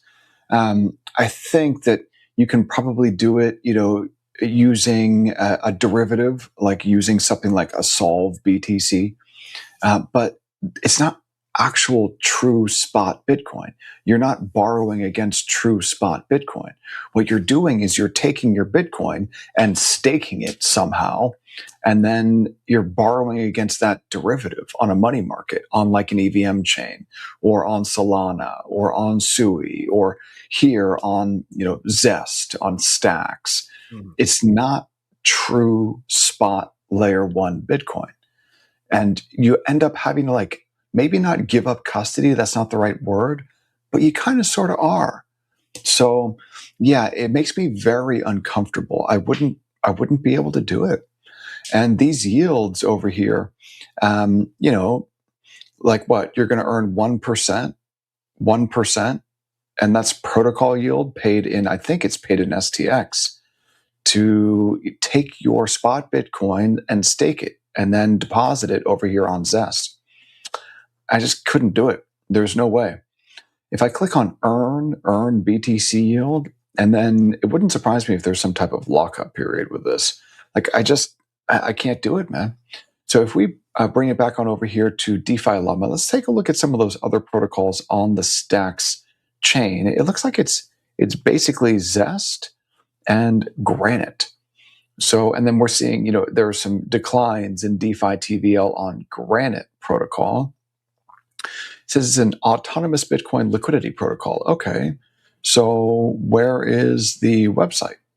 There's no link to the website. I've got to go to Twitter first to find the link to the website. It's granite.world. And okay, right off the bat, I don't like the color palette. And although that might sound stupid to say like, oh, I don't like the color palette, that's like, a lot of times that can be a bit of a tell. And also this is access restricted. Like, I can't use this from a US location. Like, what the hell? So that tells me that this is probably an American company. So let's see here, Granite Market. Okay, so USDCX market. So how do I use this? This is USDCX. So the collateral is Stacks BTC or SBTC. And it looks like the max LTV is 50%. That's really low. That's really low for Bitcoin. Usually the max LTVs on a money market like Aave for Bitcoin are in the 70% range. So yeah, I'm going to pass on Granite Protocol also. Let's go ahead and take a look at the other ones here. So what is Bitflow? Well, I mean, DeFi TVL for Bitflow down only. So, again, this is not what you want to see. This is an AMM on Stacks. So that's an automated market maker. This is for liquidity provision. But like, who actually trades on this? So let's go ahead and click on Earn. Okay, I'm going to click Launch App. I'm looking for pools. This is a DEX, so there must be like liquidity pools here. And I don't know what all this crap down here is. Let's go to Earn. So all pools, and it looks like, okay, you compare Stacks with a stable coin. You compare Stacks BTC with a stable coin. That's what I'm interested in. Okay, and DLMM tells me that this is, they use bins rather than ticks. So this is like the Meteora model for liquidity provision rather than the Uniswap model for liquidity provision. Let me zoom in so we can all see this together. So yeah, bin steps. See that? So if I click on this pool at the 10 bin step with a base fee of 0.50%. So the base fee, that is the equivalent of the fee rate on a Uniswap pool. And the bin step, that's the equivalent of the tick size on a Uniswap pool. So, and I'm scrolling down here and they give market caps to the pools. Interesting. It says total value locked is $274,000. Let's call it $250,000 is the TVL. And the volume, this is all time. That's not what you want to see. I want to see the 24-hour volume. Wow, there's a lot of volume flowing through this pool. That's crazy. So if the TVL is 275K and the 24-hour volume is double the TVL and the base fee is 1/2 of 1%, I could see this actually generating that 31% fee APR. I could actually see that working. So this is actually not bad, but you've just got to figure out like how narrow do you set your range. So yeah, I'm enjoying the chat. I'm sorry I'm not talking a whole lot. All good. I'm chatting with people in the chat. Lucas, be very please. Listen to who you want, do what you want, but be very, very careful listening to Jake Claver. He has made ridiculous claims that XRP is going to $10,000. Do you realize that the valuation of what XRP would need to be? For it to reach $10,000, the market cap of XRP would need to be more than the entire financial system, all assets. It's like $600 trillion is what it would need to be. There is no fucking way that XRP will ever reach that. Will the XRPL and Ripple have like a piece of the pie? Probably. You need to ask yourself though, at what part of that success do you have a claim on holding XRP? And that is what we keep driving home here. XRP has little to no value capture. It's a cheap gas token with very specific use cases as a bridge currency. Yeah. It's not going to happen, brother.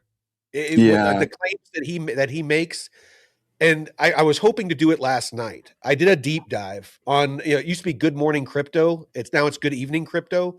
They have him on all the time. It's a marketing thing.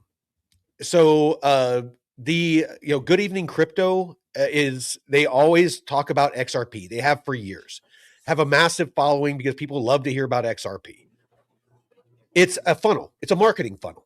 They get people excited about XRP. They have Jake Claver on, and he offers services, and it is what it is. I'm not going to say that anything's a scam or anything like that, but it's marketing. It's get people excited about XRP, get them buying XRP, and then upsell them to different programs and things like that they offer. I used to listen to them all the time when I held my XRP. They didn't convince me. They were talking about Link to get the pre-IPO for Ripple. And when I sold all my XRP, I was still very bullish on Ripple. And so I was like, oh yeah, I'll take a couple $1,000 and I'll get in the pre-IPO for Ripple and hopefully get some stock if they go public. And then Link declared Chapter 11, and I'm sitting on my hands hoping that I get some of that money back. So, that's the kind of thing that's going on over there. So be very, very careful. And that's one of the big reasons why we insist that we don't get paid by any of these, projects or anybody that we work with, and why we give away most of our stuff, because nobody can claim that we're shilling to sell a product. We give everything away and we don't get paid. So everything we say here is not incentivized in any way. It's illegal if we did. And I said that. We are not incentivized in any way to talk, negatively or positively about any of this. Can they say the same? I'll leave it at that. That's a good point, Mike. So let's go ahead and take a look at our next piece of deep dive research content. This is on PancakeSwap. So I'm just going to go ahead and play this. And then once this is done, then we'll take a look at the PancakeSwap DEX. We'll take a look at PancakeSwap over on DeFi Llama. There might actually be some opportunities here. So let's learn a little bit about PancakeSwap. Across the decentralized finance landscape, trade execution requires immense infrastructure. PancakeSwap operates an automated market maker suite deployed across 11 separate blockchain networks. Collectively, this multi-chain architecture processes approximately $1.20 trillion in annualized trading volume. This chart compares 3-year protocol fee revenue among top decentralized exchanges. PancakeSwap dominates this metric, capturing $506.2 million in gross revenue and maintaining a 12.5% market share of total global DEX volume, outperforming venues like Aerodrome, Radium, and Uniswap Labs. Early decentralized exchange models relied heavily on hyperinflationary tokenomics.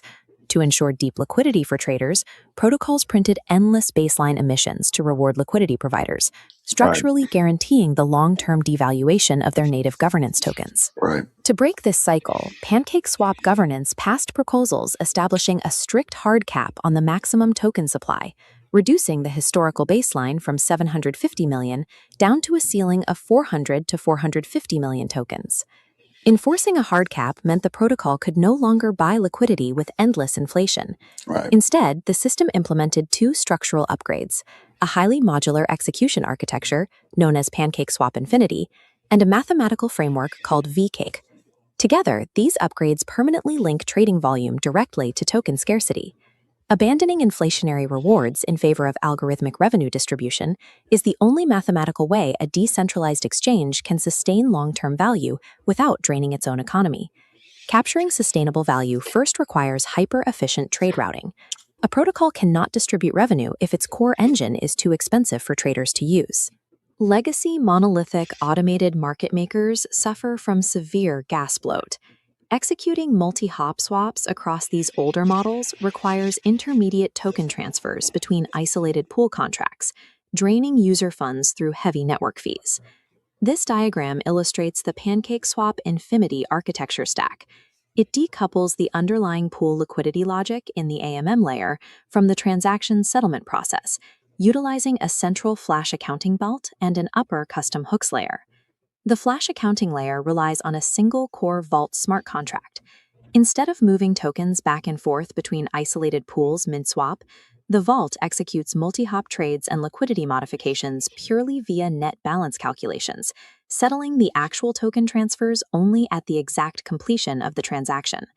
Consolidating all liquidity pools into this single accounting engine reduces gas consumption by up to 99% for pool creation and up to 50% for native swaps. The top tier of the Infinity architecture introduces the hooks framework.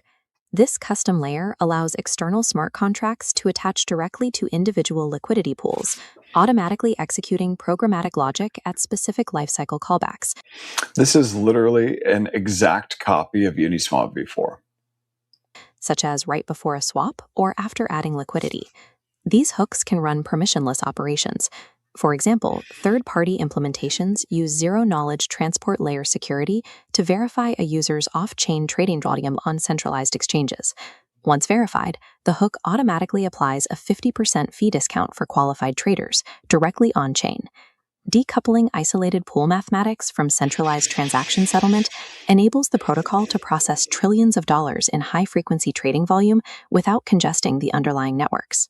While the Infinity engine handles execution, block emissions flow is controlled entirely by time-locked governance capital, specifically the Vote Escrowed Cake Framework, or VACAKE.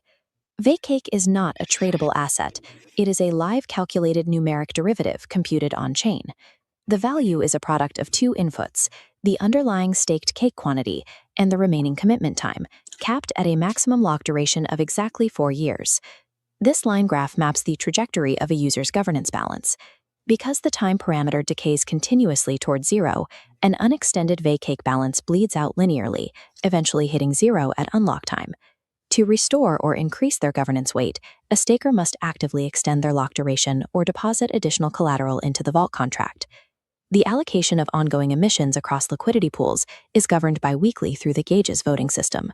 Active VACAKE holders distribute their decaying voting weight across approved liquidity pairs, directly influencing which pools receive the next epoch's block rewards. Remind you of anything? This is the VE33 model at work with a Uniswap V4 clone built on top of it. The Interesting. automatic guardrails to protect non-core gauges from malicious attacks. Specifically, it applies strict emission caps, ensuring no single gauge can capture more than 20% of the total emission weight in a voting epoch, regardless of the total votes received. Binding voting power to a decaying time lock prevents mercenary capital from briefly stepping in, draining the protocol's emissions, and leaving without consequence. To evaluate how these mechanics interact with real trading volume, we can trace the programmatic routing of exactly $1 in swap fees. This flowchart tracks the exact routing of a gross trade fee. Execution pathway A represents a standard EVM v3 0.25% tier pool. When $1 in fees is collected here, the smart contract routes it into 3 specific buckets. 68 cents is distributed to active in-range liquidity providers. 23 cents is transferred to an automated protocol contract to buy back and burn cake. Oh, dude, these tokenomics are so broken for LPs, especially. Wow. So if you're an LP in a so this is pathway A. Let me keep playing this, but these tokenomics do not look good. Remaining 9 cents is sent to the PancakeSwap treasury. Pathway B traces a high-volume 0.05% tier pool. This specific fee tier processes 80 to 90% of aggregate V3 volume, making its fee split highly consequential.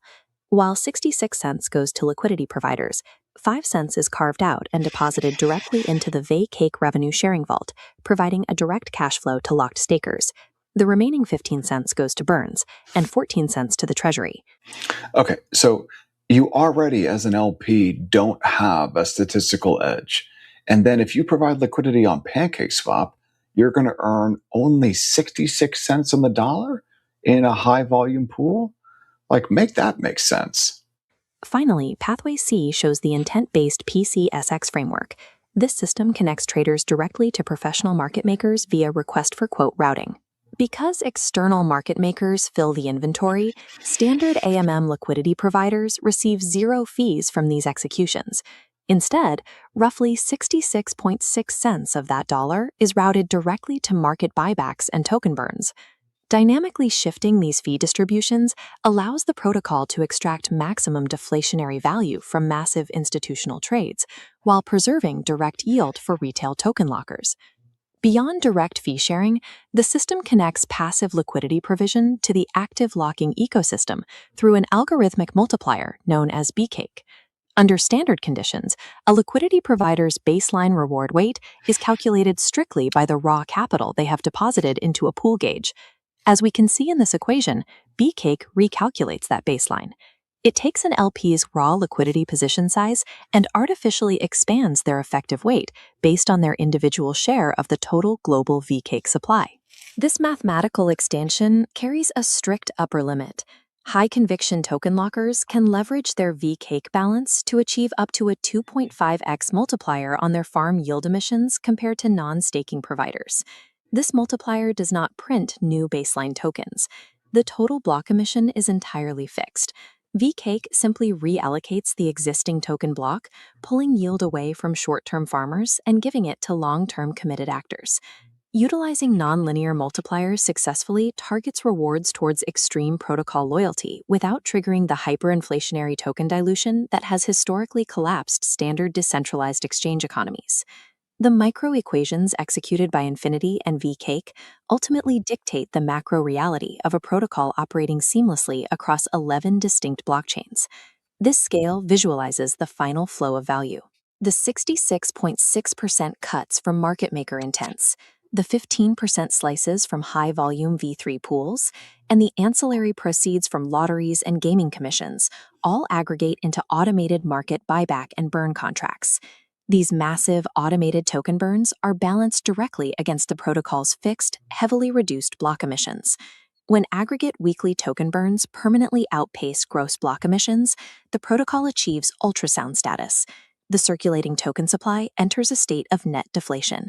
Sustainable decentralized architecture requires engineering a closed-loop ecosystem. By establishing strict emission caps and routing intelligent fee splits, PancakeSwap ensures that its trillion-dollar transaction volume permanently funds a deflationary token economy. I don't think that that's true right now. I think that that's like the goal for PancakeSwap is to get to that. But I don't think that that is currently true. So I don't think that it's currently deflationary. So let's hop on over here to, why don't we begin by taking a look at coin market cap? I'm going to take a look at cake. Wow, there's a Cheesecake Factory Incorporated token. Or is that a stock? I don't know, man, but you're probably better off buying this than the PancakeSwap token. So here's, and I mean, down only after that initial pump, in the last 2 bull markets ago. This thing really quick. I want to, if you don't mind, I want to address something. Sure. So Lucas, NDAs, you're right. They have some value. I've operated in tech companies as chief operating officer. I've been involved with a lot of NDAs and sat in boardrooms and stuff like that. NDAs is just so you can have a discussion. It does not mean there's a partnership. There is no legally binding contract that it guarantees. It's basically that we want to have a discussion with you, and we want what's discussed to be kept private in those parties. That's all that is. That it's just like an MOU. When people say, "Oh, they signed an MOU," there's a partnership. No, an MOU is a memorandum of understanding. It's basically just lining out, this is what we want to talk about. This is what the individual parties, what the responsibilities are. That's all it is. There is no legally binding contract with an MOU that the parties are a partner, that they're going to use products or services. None of that. You need to understand what these things are. And can they lead to more? Absolutely. But these things alone do not mean a partnership. Now, really quick, moneymaker. There is a big difference with JP Morgan, HSBC, BNY Mellon, BNP Paribas, Goldman Sachs, SBI Group, Visa, all of these being live super validators, live on the network with Canton, actually contributing value. That's much different than Ripple or the XRPL or XRP was mentioned on page 78 of a paper that was produced by the BIS. There is a huge difference. I cannot stress enough to understand what it is that you're basing your investments off of. I agree with you, Mike. I agree 100%. And sorry, one more thing. I apologize. No, one you're more. good. So with XRP, a lot of people say, well, there's all these NDAs, being signed, and as soon as we get clarity, then all of them are going to come out and say that they're using the XRPL and Ripple and XRP. Then why don't they have an issue announcing that they're launching live with Canton and these and on ETH and on Sol and all these other projects? They have no problem announcing that they're building and launching and doing all these things on these other chains. Why is it just XRP that it's super secret? We're not going to tell anybody that we're launching there until there's clarity. Because it's not real. The big problem for me with Ripple and the guys at the top of Ripple is that, if we're looking at these data here, these data go back to 2013. So Ripple Labs and this XRP coin, this thing's been around since, I think, like even 2012. But like the coin, these data go back to 2013. So this is one of the oldest projects in crypto. Can anyone tell me what they shipped between 2013 and the RLUSD shipping back in what was it, 2025? Didn't it ship last year? Dude, what exactly did they ship? They've actually shipped a bunch of stuff, but none of it so far that's been adopted and that is being used is really on the XRPL or uses XRP. Right. RLUSD, I'll give credit where credit's due. Last year. That was last year. But they launched it. They shipped something, and then there's about 4 billion in TVL in RWAs. 1 billion of which, just over 1 billion of which, is RLUSD. So there's roughly 3 billion in RWAs on the XRPL. All that does for XRP, though, because they're RWAs, they're not cross-border payments and stuff like that. All those use potentially, even if those RWAs move, is XRP is gas, 0.00001 XRP. So my question to you, Mike, is between 2013 and let's just say, that court case being ended, what was it, some point in 2024? It sounds about right. Don't quote me on it. It was 2023, 2024, something like that. Okay, so that's 11 years. Yeah. What exactly did they ship on the XRP ledger that drives value for the XRP coin? How in the world did Ripple Labs, the company, survive for 12 years shipping nothing? Selling XRP. Right. Isn't that a problem for everyone who's listening to this? It's 54% of the XRP supply is still in the escrow that Ripple controls, and each month 1 billion tokens get unlocked.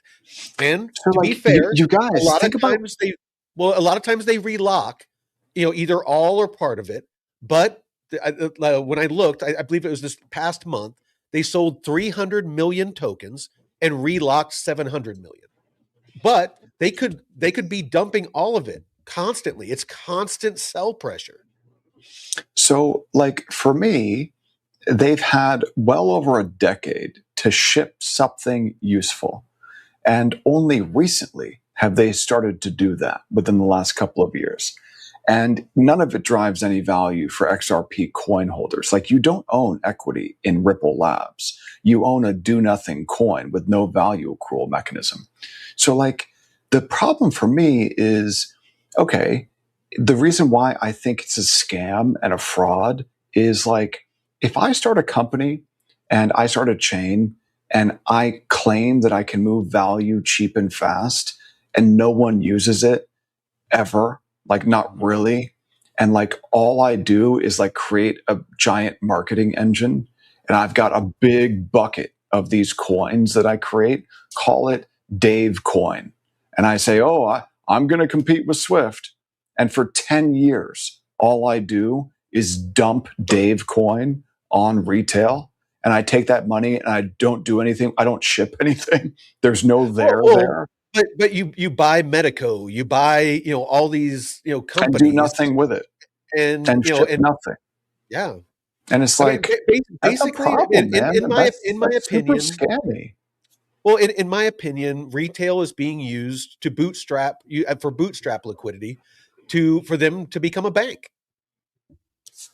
Yeah, and like that's pretty lame. Like as fintechs go, I think that Ripple Labs is like a horrible fintech, man. Um, so yeah, I mean, just looking back on the history of Ripple Labs, it's like it's gross to me. Like I think it's disgusting what they've done. And yeah, And I hope I'm wrong, and I hope that when we have clarity, all these NDAs come to light, and everybody's going to use the XRPL, and all the XRP holders are going to have their yacht party, and have an island or whatever. I'm not being sarcastic. I genuinely want people to be successful, but we're going to call it like we see it, and anything that we say, we're going to cite a source. We're going to show you the data. We're going to show you the charts. It's just, we're not going to pull punches. And yeah, we could come on here like a lot of people and talk positively about XRP and get your clicks and get your likes and get your subscribes and make a bunch of money, from YouTube, paying us because of the engagement. But we choose to keep our integrity intact. And we're going to give you the truth, the good, the bad, and the ugly, even about projects that we're bullish on, because to me, my integrity is more important than money. It's just, there's a lot of things that I could have done in life where I could have made a lot more money if I was willing to sacrifice my integrity. And I'm just not willing to do it. I am not. So yeah, man, I have a hard time seeing any value in that XRP coin. Now, it's interesting to see that Bitcoin is putting in a really nice rally. So breaking out above this little level of resistance that I've drawn in on the hourly, pushing up towards almost 65K.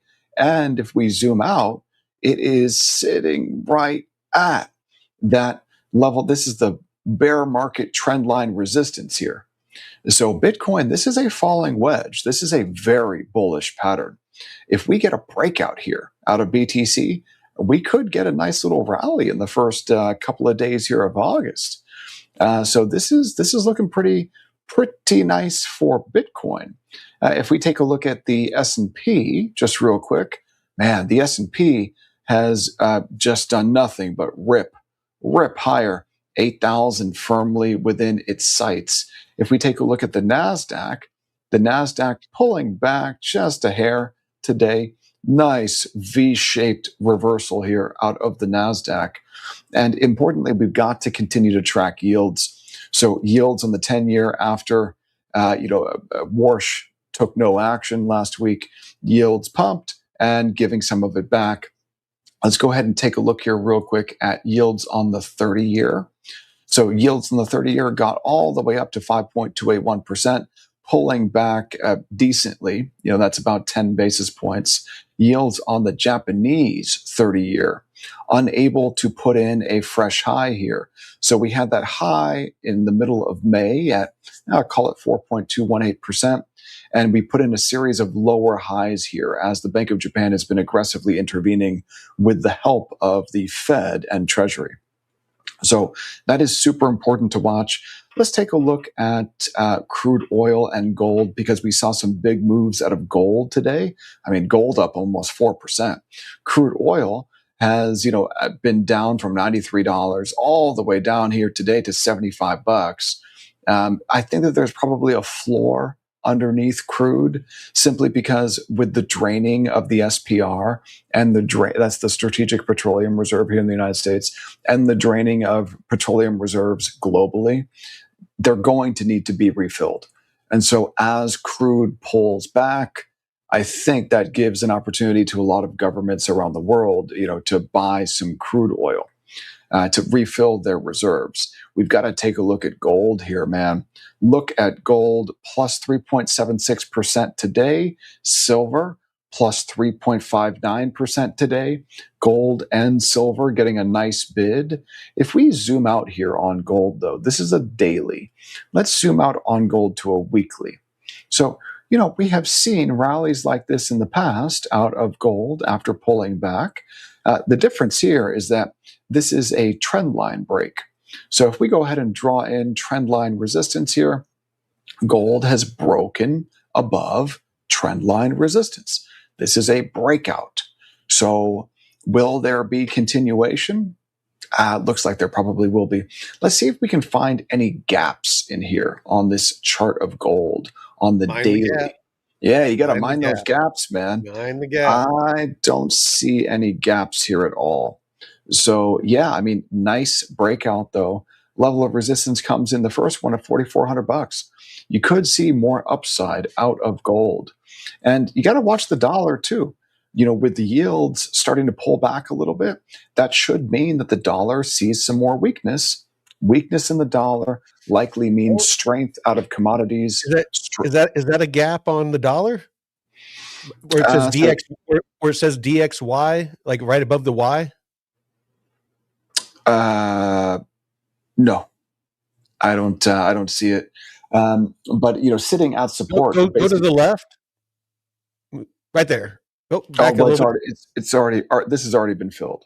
Okay. So yeah. So once a gap fills, I'm not a TA guy. I just saw a gap. Good. There's a gap. It's got filled though. So notice there's the gap. It got filled right around right here. So if we're taking a look here, this white line is a level of long-term trend line support that was briefly broken.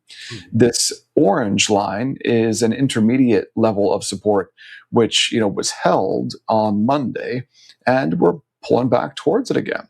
So if the dollar and yields continue to pull back, that should mean that commodities catch a bid. I'm including Bitcoin in there. And so Bitcoin, now that it's starting to break out above this level of resistance, I'm going to delete this. The next level of resistance is the bear market resistance trend line. So that comes in just a couple hundred points higher, maybe like 800 points higher out of BTC, and it's going to run right into that bear market resistance trend line. So if it breaks out, and there are some, very accurate analysts out there, I think Gareth Soloway, who are saying that, he thinks that this is going to break out, but that it's just going to be, a selling opportunity for anyone who is still holding. He's saying that this is an inverse head and shoulders pattern. I tend to agree with that. And that means that the measured move would potentially bring Bitcoin all the way up to the mid 60s, or excuse me, the mid 70s, something like that. So if there's a breakout above this level of resistance, look for that 200-day moving average to hold on the way up. So that comes in right around the high 60s, low 70s, something like that. So I think that we're still in a Bitcoin bear market, you guys. And that means that if we get a rally here in August, it likely fails. So let's see what happens. But I actually bought some Bitcoin 2 days ago. I was short. I was proven wrong, closed my shorts, flipped the cards around, bought some Bitcoin spot. And if it breaks out, I'm just going to hedge my long Bitcoin exposure I'm going to trade on GMX now, because I don't like that, Hyperliquid has all that regulatory risk. So yeah, man, that's what I got. You want to go ahead and wrap things up here for the show today, Mike? Absolutely. All right. Well, let's see, let's share that and then that. So if you want to join us tomorrow for tomorrow's show, same bat time, same bat channel, from 9 a.m. to 11 a.m. Pacific, noon to 2 Eastern. Tomorrow, I'll be debating Mickle, huge XRP bull. We're going to keep it respectful. It's not going to be looking for gotcha moments. Not going to, no ad hominem attacks. David's going to moderate and make sure that it stays civil. I see no reason why it wouldn't. But we are going to insist that we stay away from, we can play with speculation, but I want to make sure that the meat and potatoes of this debate is facts, data, and not, again, XRP was mentioned on page 78 of the BIS report. And I want to see actual adoption. I want to talk about what it has actually shipped. What has it actually done? And even if it goes to some ridiculous valuation, or that Ripple and the XRPL ends up getting massive adoption. What does that mean for the XRP token? That is what it all boils down to. So with that, appreciate you all for showing up. I appreciate that all the diverse points of view in our chat. We welcome that here. And we're not here to belittle or make you feel stupid about holding a certain asset or not. We're here to educate and to be educated. With that, thank you all. And until next time, Veteran Crypto out. Peace.